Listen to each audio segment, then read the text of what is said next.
Fransa şəbəkə. Bir mahnı ilə 700.000 manat pul qazanmışam Ülviyə Namazova. Müğənni Ülviyə Namazova bildirib ki, son aylar çox populyar olan Qoşa Çinarlar mahnısı ilə 700.000 manat pul qazanıb. Mən buradan Vergilər Nazirliyinə müraciət edirəm. Bu müğənni ilə bağlı bir araşdırma aparsın ki, 700.000 qazanan bir müğənni bir mahnıdan dövlətə nə qədər vergi verib? Verib ümumiyyətlə. Lentazın xəbərinə görə bu mahnının halallığını müğənni İsrail Məmmədovdan aldığını bildirib. Müğənni deyir, Ağşəhərdə və Varovskidə bu mahnının hesabına ev almışam. Müqavilə imzalamışıq, qol çəkib mahnının icazəsini verib. Gördü, məndə uğurlu alınır, haqqımda xoş olmayan sözlər danışdı. Qəlbim qırıldı. İsrail Məmmədovla münasibətlərim yoxdur artıq deyir. Bir millətin müğənnisi bir mahnısından 700.000 manat pul qazanır. Bir millətin bir atası 300 manat sosial yardım almamaqdan, ala bilməməkdən ötürü 3 övladından imtina edir. Biri dənizin düz, okeanın dibindədir, biri üzündədir.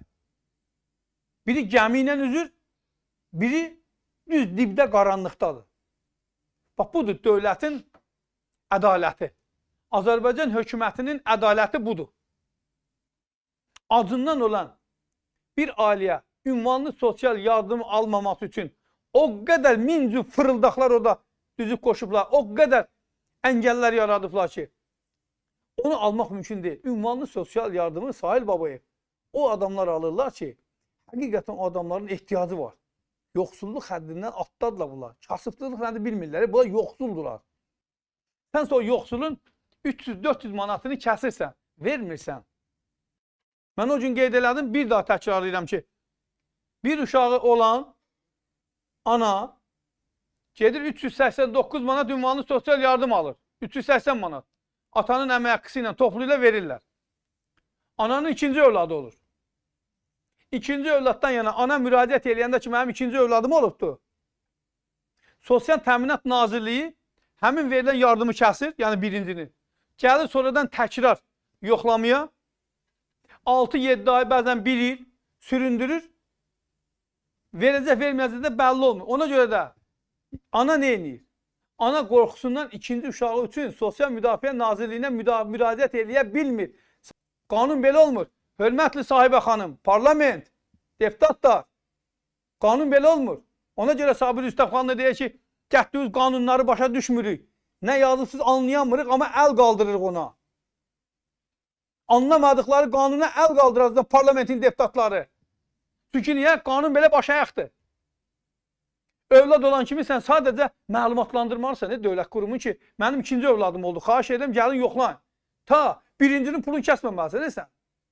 Sən birincinin pulunu kəsirsən. Ki, bir il həm iki uşaq ac qalsın, həm ana ac qalsın, həm də dədənin o 380 manat, 350 manat maaşına möhtac qalsınlar orada. Sürünsünlər. Budur sənin apardığın iqtisadi sosial siyasət. Budur.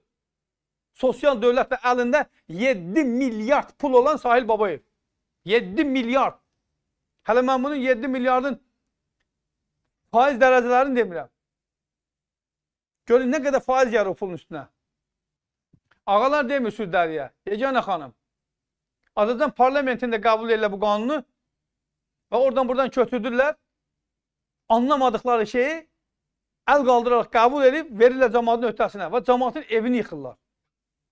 Millətin evini yıxırlar.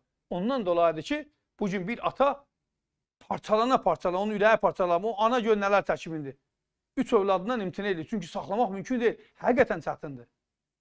Hələ kiraya da yaşasan, evin yıxıldı. Natiq bəy düz deyir, Cabbarov. Sabah deyir, gələcək deyəcək ki, ver vətənə borcu var. Hə. Vətənə borcu var, ver aparım. Mən də dedim, göz tapar. Hələ bir utanmaz aparıb əskərlikdə də aç saxlayacaqlar. Pitin içində saxlayacaqlar. Deyəcəklər ki, ayaqqabısını özünü al gətir, paltarını özünü yatır, turşik markasını özünü al gətir, yine əskərin. Zorabını özünü al gətir. Çünki niyə? Maliyyə idarələrinin rəisləri 143 milyon yeyiblər, çatışmamazlıq var. Bu pulu kimin sibelindən çıxartmaq lazımdır? Az, yalavat o övladı, oğlu böyüdüb, əskərliyə göndərən atanın belindən. Təbii. Buradan da çıxmaq. Seyid Süleymanov çox utanılacaq vəziyyətdir. Allah millətimə köməkçi olsun. Rusiyada uşaqlara pul da verir, yeməyin də verir. Tibbi yardımda laf əla kömək edirlər. Seyid Süleymanov yazır. Bəli. Həqiqətən də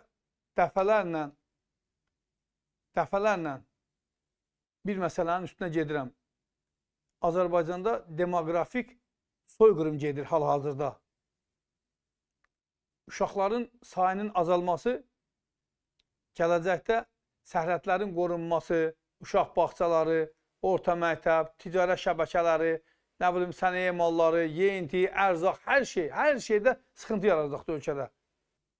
Və hesablayıblar ki, qısa bir müddətdən sonra Azərbaycanda əhalinin sayı 10 milyondan 8 milyona düşəcək. Yəni 2 milyon azalacaqdır. Bu da çox ciddi bir siqnaldır. Bu əslində milləti soyqırım eləməkdir. Yəni onun artmasına imkan verməməkdir. Nədir ki, kimlərsə gedib milyarder olacaq, aparıb Azərbaycan pulunu, milyardlarını Cavanşir Feyziyev kimi ingilislərə yedirəcək, nə bilim, Sadıqov kimi Dubaylarda xərcləyəcək, zavod fabrika açacaq özlərinə, nə bilim, kimlər kimi. Həmin Səfərli yazır ki, Vüqar bəy, mənim həyat yoldaşım ağır infarkt oldu. İş qabiliyyətini itirdi. Sahil Babayev müavinət belə vermədi. Pensiya yaşına da çatmadı. Onu itirdim. Pulsuzluqdan. Başın sağ olsun, qardaş. Allah rəhmət eləsin. Vüqar qardaş, sizə işinizdə uğurlar. Araz Abutalibov yazır. Allah sizləri qorusun. Cümləmiz inşallah. Qaynar Qazan yazır ki, rəhmətlik Mikail Mirzənin bir mahnısı var. Mikail sinənə bir sahil qonub, birazca döz. Nuray Kərim, Vüqar bəy, vəziyyət çox aznacaqlı. Darvazanı satıb uşağa məktəb pulu edir. Yazıq bizə. Vay. Sevda Rəhimova yazır. Məktəblilər metrodan da, nəqliyyatdan da pulsuz istifadə etməlidirlər. Həmçinin tələbələr də. Əvvəllər tələbələrə tələbə bileti verilirdi. Bizim vaxtımızda tələbə bileti var idi. Yarı qiymətinə. 30% ilə, 50% ilə verir də güzəştlər vardı. Amma balaca uşaqlara pulsuzdur. Metro da pulsuzdur, avtobus da pulsuz olmalıdır. Bu Azərbaycanda əskərdən avtobusda pul alırlar. Onun namusunu, şərəfini qoruyan əskərdən pul alırlar. Mən nə tələbə, nə şagird. Nə danışsın Sevda xan? Biraz da Pozqazandan danış yazır Vüqar bəy. Mən Pozqazan haqqında çox şey danışmıram. Zaten onun adı üzərindədir. Pozqazan. Bu, sənin anladığın kimi onu pozmaq deyil. Əxlaqını pozmaqdır. Qumar oynayırsansa deməli əxlaqın pozuqdur. Problem var əxlaqında. Ona görə orada deyirlər Pozqazan. Yəni, qarşındakının əxlaqını poz, tərbiyəsini poz, ondan sonra nə qədər qazana bilsən qazan. Əxlaqın yerindədirsə, sən kimi ki, qumar oynama. Samir Abdülqədirov, Vüqar müəllim, 3 qızım var. Əvvəllər işləmişəm, indi işdən çıxmışam. Getmişəm deyir, işin olmalıdır. Mənim işim varsa niyə sosial istəyim? O vaxt dedilər ki, evində yaxşı əşyaları var, ona görə düşmür. Bəli, bu da bir bəladır. Sosial Müdafiə Nazirliyində mən əslində günah görmürəm, ha dostlar.